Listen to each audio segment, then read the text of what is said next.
بندگی اچھی نہیں، ان کے در کی بھیک اچھی، سروری اچھی نہیں۔ تم جو سوچ رہے ہو زندگی کے طور طریقے ایسے ہونے چاہیے، ویسے ہونے چاہیے، گزار لو جتنے دن چاہے بڑے بڑے بنگلوں میں، بڑی بڑی گاڑیوں میں، بڑی جائیدادوں میں، لیکن زندگی میں وہ عزت نہ پاؤ گے جو میرے مصطفیٰ کے قدموں میں ملے گی، جو حضور کی غلامی میں ملے گی، وہ عزت نہیں پا سکتے۔ عزیزان گرامی وقار، نبی کریم صلی اللہ تعالی علیہ وسلم کے ان صحابہ کو دیکھتے ہیں جنہوں نے زندگی کو ضائع نہیں کیا، ایک پل بھی ضائع نہیں کیا۔ آج میں آپ کو اسی لیے کہہ رہا ہوں، موت آنے والی ہے، اس سے پہلے ایک وقت بھی، ایک لمحہ بھی ضائع ہونے مت دینا، برباد ہونے مت دینا۔ جو وقت ہے، میں مصر میں دیکھتا تھا بسوں میں بھی، اور کبھی کبھار ٹکٹ کاؤنٹر پہ جو لائن لگی رہتی تھی، ایک اسٹیکر لگایا گیا تھا، اکثر جگہوں پر یہ اسٹیکر پڑھنے کو ملتا تھا، اجعلوا الانتظار فی الاستغفار۔ یہ جو ویٹنگ ٹائم ہے اس کو خالی کھڑے ہو کر کے مت گزارو، اتنی دیر استغفار کرو اور درود پاک تو پڑھو، وقت کو ضائع نہ کرو۔ تمہارے پاس اللہ نے وقت دیا، بیٹھے ہو تو پڑھو، کھڑے ہو تو پڑھو، کیونکہ یہ وقت تمہارا بربادی میں نہیں لکھا جائے گا، تمہارا یہ وقت ضائع کرنے والوں میں نہیں لکھا جائے گا۔ عزیزان گرامی وقار، آپ کو میں ایک بات بتا دوں، جن لوگوں نے اپنی زندگیوں میں بڑے بڑے محلات بنائے، آج ان کے لیے بھی تاریخ ہے، مگر کس انداز سے، کس انداز سے۔ آج دنیا نے آپ کو ایسے ڈائیورٹ کر رکھا ہے، جو کام ہونے کے تھے وہ نہیں کرنا ہے آپ کو، لا یعنی کاموں میں مصروف ہو گئے، جو چیز تمہارے حصے کی تھی نہیں اس پر انرجی خرچہ کرتے رہ گئے، اور جو چیز تمہارے کام کی تھی اس کو تو بھول ہی گئے۔ آپ کو میں ایک بات بتا دوں، ہو سکتا ہے شاہ جہاں نے تاج محل بنایا، اور پھر بادشاہ قطب الدین کے زمانے کے نشانیاں موجود ہیں، لال قلعے بن گئے، قطب مینار بن گیا، بڑی بڑی عمارتیں ہیں، لوگ اوپر سے نیچے دیکھنے کے لیے آتے ہیں، لیکن میں یہ کہتا ہوں یہ کوئی کمال کی چیزیں تھی نہیں، کمال کی چیزیں تھی نہیں۔ لاکھوں لوگوں کی محنتیں بھی لگی، پیسہ بھی لگا، اور بڑی عمارتیں کھڑی کر کے چلے گئے۔ ہزاروں کی تعداد میں تاج محل میں لوگ جاتے ہوں گے، تاریخ تو لوگوں کو تھوڑی بہت تو پتہ ہوگی کہ اپنی بیگم کی محبت میں بنایا ہوا ایک محل ہے، اور بیگم کی قبر بھی وہاں ہے، لیکن جانے والے کبھی کسی کو سنا ہی نہیں کہ ایک فاتحہ بھی کوئی پڑھتا ہوا نظر آتا ہے۔ وہ تو پکنک پوائنٹ ہے، ٹورسٹ ایریا ہے، جائے دیکھے آئے۔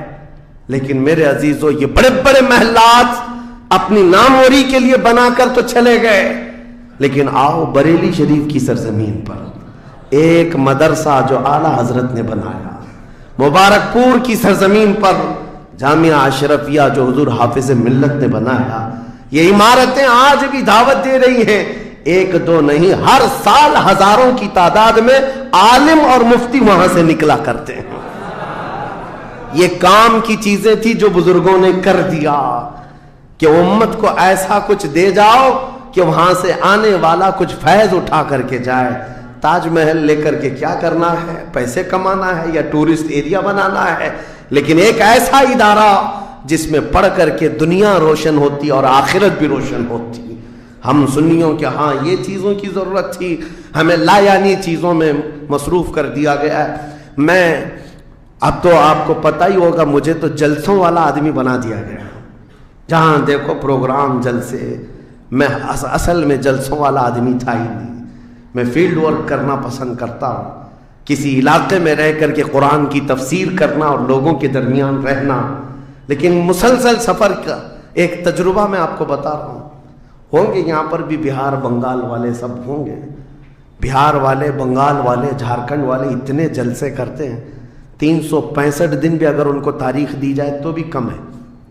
ایک اینالائز کرنے والے بہار کے رپورٹر ہیں، انہوں نے رپورٹ لا کر کے ہمارے سامنے بتائی کہ حضرت 2022 میں اسٹیٹ آف بہار میں 4000 جلسے ہوئے، 4000 جلسے۔ میں ان کا مخالف نہیں ہوں، لیکن ایک فکر آپ کو بتا رہا ہوں، 4000 جلسے، جن میں سے ہر جلسے کا کم سے کم خرچہ 5 لاکھ روپے، اس سے کم خرچہ کرتے نہیں، 6 مہینے چندہ کرتے ہیں، اس کے بعد بڑا جلسہ کرتے ہیں۔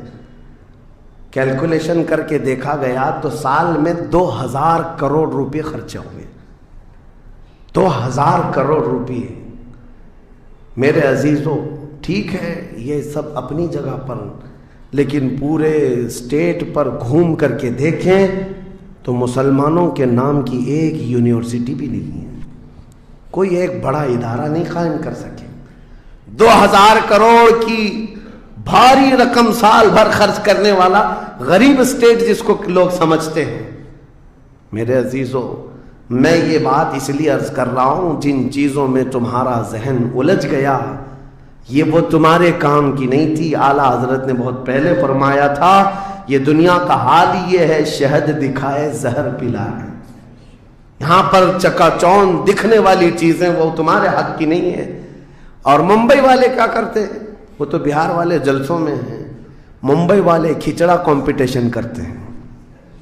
ہاں اس محلے میں 51 دیگ بنی ہے تو ہمارے ہاں 60 دیگ بنے گی، 70 دیگ بنے گی.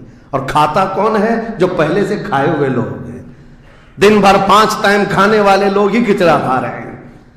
ثواب تو ان کے لیے تھا اس غریب کو کھلانے پر جس کے گھر میں ایک روٹی ہے تو دوسری روٹی نہیں ہے. کھلانا بالکل ثواب ہے، حدیثوں میں ملتا ہے. کھلانے سے بڑھ کر کے ثواب نہیں ہے، پہنانے سے بڑھ کر. سرکار غوث پاک کا یہ فرمان بھی ہے، میں نے ساری نیکیوں کو الٹ پلٹ کر کے دیکھ لیا، رحمان کو 2 نیکیاں سب سے زیادہ پسند ہیں، ایک بھوکوں کو کھلانا، ننگوں کو پہنانا. یہ 2 چیزیں. لیکن یہاں پر کن لوگوں کو کھلایا جا رہا ہے؟ ہم ہی لوگ تو کھاتے ہیں.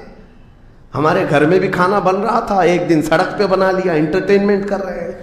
اور اس پر آپ یہ نہ سمجھیں کہ میں ان تمام چیزوں کا مخالف ہوں. کرو جتنی حیثیت ہے اتنی کرو، لیکن یہ نہیں ہے کہ ہمارا سارا کا سارا دار و مدار اسی پر ہے. سنیت اسی کا نام نہیں. ہونا تو یہ چاہیے تھا کہ ہمارے پاس ایسا مضبوط قلعہ ہوتا جو ہر زمانے میں میرے مصطفیٰ کی عزت پر پہرا دینے والے سپاہی وہاں پر تیار ہو رہے ہوتے. ہمارے پاس نہیں ہے ان تمام چیزوں کی. اس لیے مجھے درد ہوتا ہے اس بات کا کہ ہم نے جن چیزوں کے لیے اللہ تعالیٰ سے امانت لی تھی، ہمیں اللہ تعالیٰ نے نوازا تھا، وہ ہماری رقم بھی غلط جگہ جاتی، ہماری زندگی کا وقت بھی غلط جگہ جا رہا ہے.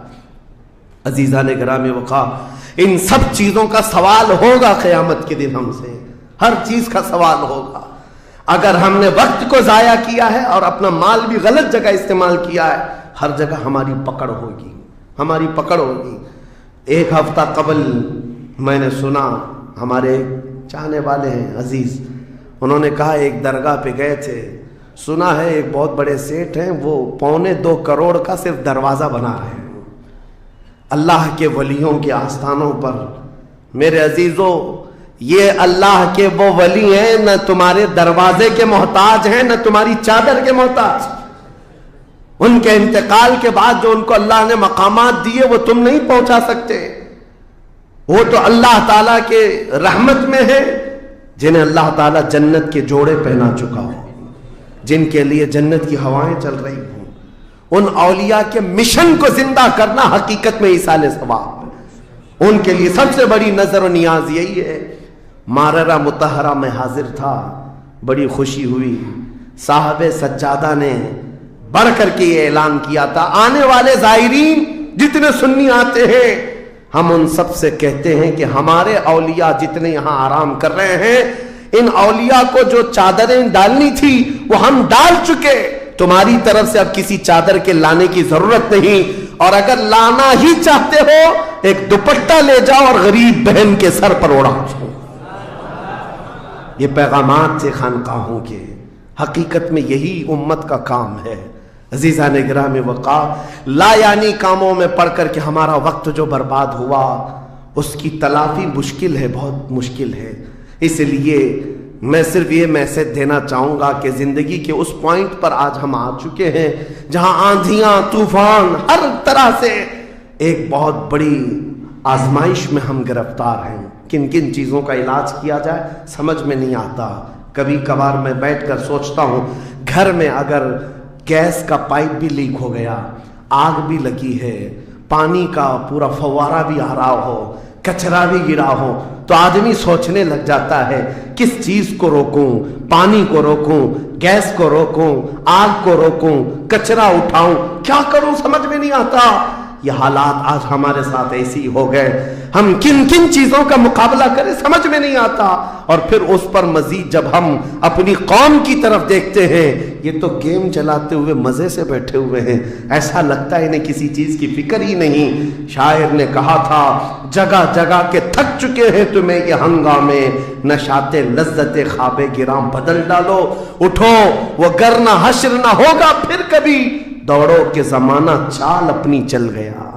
میرے عزیزوں، بس وقت کا احساس تمہارے اندر آ جائے، ضائع نہ کرو۔ میرے آقا صلی اللہ تعالی علیہ وسلم کی ایک بات میں تمہیں بتا دیتا ہوں۔